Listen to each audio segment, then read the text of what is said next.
Well, welcome to EFTM. I'm in regional New South Wales. I'm driving the beautiful Mercedes-Benz GLS400d. Okay, big car, 7-seater, big on the road, like tank on the road, like feels good, feels high, rides beautifully, a magnificent steer, great engine. Even though it's a diesel, it doesn't feel like it. It's got punch, the lag is low, the sound is refined. It's unbelievable. It's unbelievable. It's a beautiful Mercedes-Benz, and you know, fit and finish is just exceptional, as you would expect. At $158,000, it's $153 for a GLS 400D, and there's a couple of packages built into this, but not what I'm here to talk about. This full screen dashboard infotainment combination is excellent, and I think they've finally refined it to a point where it doesn't look like two detached screens. It's just one big bar across the front, and it's very customizable, so I can customize what I want the dash to be like, and there's some very nice things happening with the MBUX infotainment system. I cannot begin to tell you about the coolest thing that I'm pretty sure I've ever seen in a car. It is augmented reality navigation. So as I've set some random destination, on the screen in the center of this car, the camera opens up, so you can look just slightly down and you can see the camera. It's forward-facing camera, and there's an arrow on the road saying, hey, keep going forward.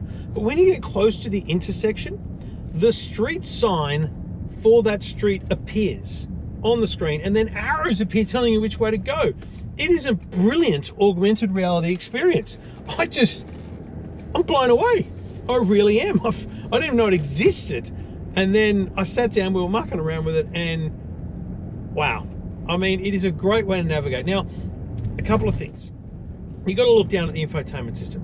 It's not the end of the world, but you got a beautiful big head-up display here.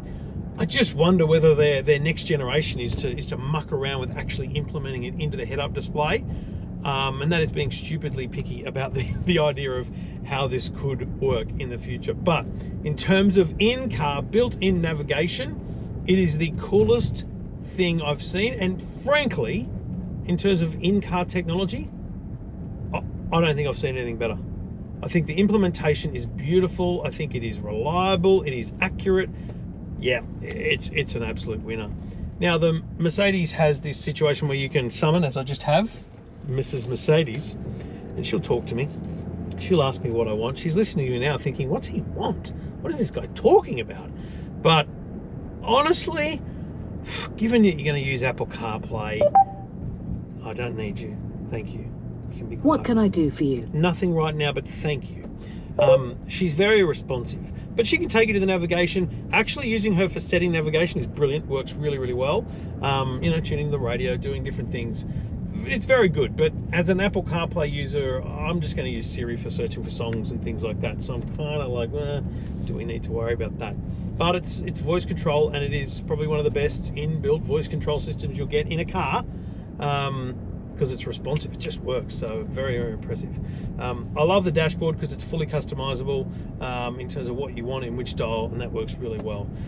This has all the tech you'll need: lane keep assist, radar cruise control. It's all working very well, and it's all controlled from your thumbs. There's these BlackBerry-like touch pads, one for the right-hand screen, one for the left-hand screen, obviously on the left and the right thumbs. Worked great. Fit and finish make it worth the money on its own.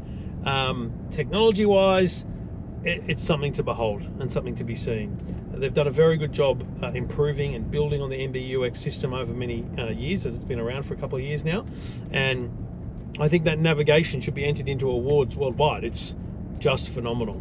No wireless Apple CarPlay, which is disappointing because there is a wireless charger there, so my phone is sitting and charging, and you know, I'm not connected to Apple CarPlay. When I'm connected to Apple CarPlay, the wireless charger goes completely unused. So frustrating and annoying. USB-C, also a major feature of this car. I mean, they've just switched entirely to USB-C inputs and outputs, which is great because that's the future. You just got to make sure you've got an adapter or a different cable if you haven't already equipped yourself for that.